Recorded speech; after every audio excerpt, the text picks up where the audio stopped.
surrounded by flickering candlelight reflecting off endless mountains of gold and jewels. Dolores nervously took her seat at the grand dining table across from the imposing figure. Her hands trembled as she tried to understand her situation. She was face to face with Bartholomew J. Bourgeois, the wealthiest man in the world. She knew his public identity as the head of one of the 7 great families, but she also knew his true, hidden nature. He was a demon disguised in human form. Bartholomew began the conversation by praising her, saying her skills were truly impressive. When Dolores looked up, surprised, he explained that he had reviewed her investment history. He pointed out her decision to invest a huge sum into the Sindai Wendy Merchant Group, calling it a bold choice. He admitted that her decisiveness and accurate insight had genuinely impressed even him. Flustered by the unexpected praise, Dolores could only manage a quiet thank you. As Bartholomew watched her across the lavishly set table, she quickly remembered the Night Hound's warning. He had told her that Bartholomew was a master of words, and that she had to stay on guard to avoid being manipulated. Realizing she had almost been swayed, she mentally prepared herself. Regaining her composure, she calmly replied that he was far too kind.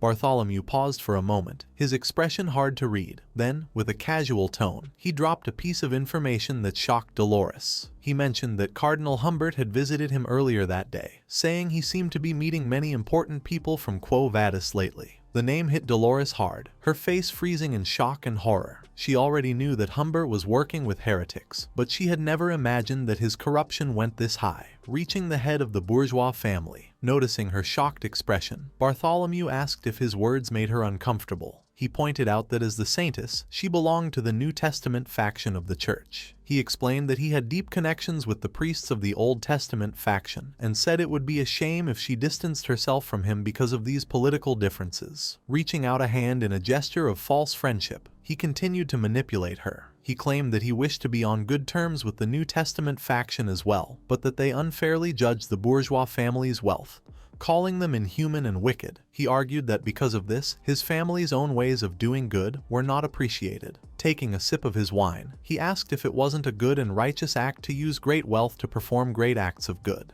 Dolores remained silent, her expression hardening. She knew that the meaning of good as spoken by a demon was very different from what humans understood. Her lack of response seemed to confuse Bartholomew. Suddenly, the time for pretending was over. Dolores slammed her hands on the table, her fear replaced by anger. She began to list his monstrous crimes, his deal with the demon Dantalion, which involved feeding him orphans, his corruption of Quo Vadis by spreading the system of indulgences, and his support of heretics to create division in his attempt to take over the holy city. Leaning forward, she declared that the only reason he could possibly judge these horrific acts as good was because of his true identity. With her eyes blazing with certainty, she directly accused him, shouting that he was a demon. For a moment, there was a heavy silence. Then, a slow, sinister smile spread across Bartholomew's face, and he let out a low chuckle. The chuckle quickly grew into a booming, crazy laugh that echoed through the vast golden room. The force of his laughter was so powerful that it caused the mountains of gold coins around them to shake. Dolores clutched her head in pain, the loud sound hurting her ears. Through the terrifying noise, she shouted at him, asking if he wasn't afraid. She questioned why he wasn't terrified of a visitor who knew the true, monstrous nature of both himself and his allies.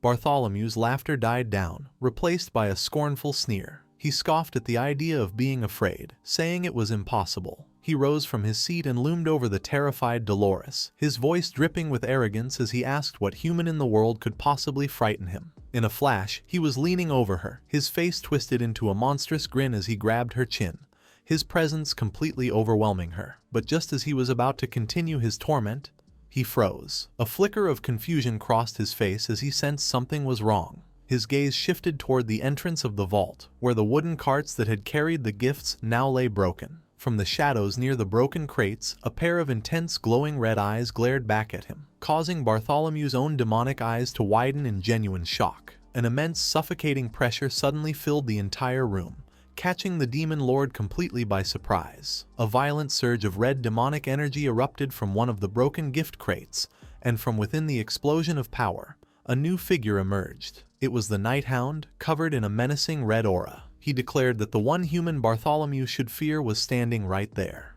Bartholomew, instinctively moving between the newcomer and Dolores, was stunned by the immense power coming from a mere human body. He also detected a faint familiar scent, the smell of the demon Beelzebub. As he put the pieces together, he finally realized who he was facing. With his own glowing red eyes fixed on the demon lord, Bartholomew asked if he was the infamous Night Hound, the mysterious figure who had been shaking the capital. In response, the Night Hound's hand went to his side, and he drew the jagged demonic dagger Beelzebub. With the weapon glowing with evil energy, he formally addressed his target, Bartholomew, head of the bourgeois family. The battle was about to begin. With no more words needed, the Night Hound launched his attack. He leaped from the top of a golden mound, his masked face reflected in a single coin as he shot through the air. Coming down on the demon lord with his dagger raised, he declared that he had come to kill the corpse flesh demon. The first clash of their powers resulted in a massive explosion that sent gold coins flying everywhere. Reacting instantly, Dolores summoned a protective barrier of golden light to shield herself. Bartholomew, completely unfazed by the attack, let out an amused chuckle. He commented that his opponent seemed to know how to handle a blade. Before the Night Hound could react, Bartholomew summoned a demonic sword of his own and effortlessly blocked the attack. He boasted that he was quite skilled himself. The two warriors fought in a furious exchange of blows. The Night Hound swung his red dagger with incredible speed, but Bartholomew parried every strike, forcing the Night Hound to retreat and rethink his strategy. As he looked at Bartholomew's weapon, a shocking realization hit him. He recognized the sword, a blade so sharp it could cut through steel, yet so corrupting it would turn any wielder into a tyrant. It was the legendary demonic sword of the Baskerville family, a weapon that was supposed to be sealed away. The legendary sword, Balmung. Holding the flaming demonic blade with ease, Bartholomew stood ready. The Night Hound could only stare in disbelief, his mind racing as he tried to understand how this demon could have such a powerful and guarded weapon. Bartholomew explained with a smug grin that in his youth, he had been such a talented swordsman that the previous head of the Baskerville family had been deeply impressed. He claimed that the former patriarch had begged him to become his student and had even gifted him the legendary sword, Balmung.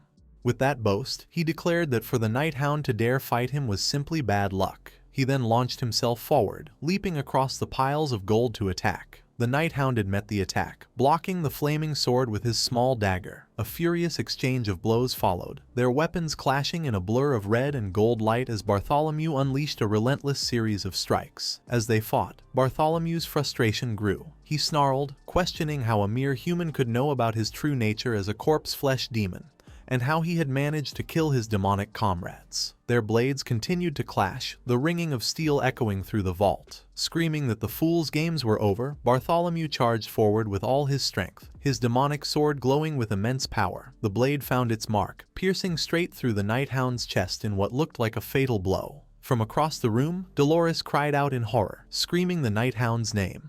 Blood splattered onto the golden floor. Believing he had won, Bartholomew loomed over his fallen enemy. With a cruel grin, he promised to chew on the Night Hound's corpse and keep his head in the vault until it rotted away, telling him to consider it a great honor. He then grabbed the hilt of the sword still in the Night Hound's body, preparing to finish him off. But just as he was about to deliver the final blow, a calm, clear voice cut through the air, calling him pathetic. The words stopped Bartholomew in his tracks, his arrogant expression instantly replaced by one of pure disbelief. The Night Hound, still impaled by the sword, continued his insult. He said that not only was Bartholomew pathetic for needing such a crude sword to win, but the previous Baskerville head was just as pathetic for gifting away his family's treasure. As he spoke, an immense surge of red demonic energy erupted from his body, his eyes glowing with a renewed and terrifying power. This is the end of the video. If you guys want to see the next part, then don't forget to subscribe and like the video.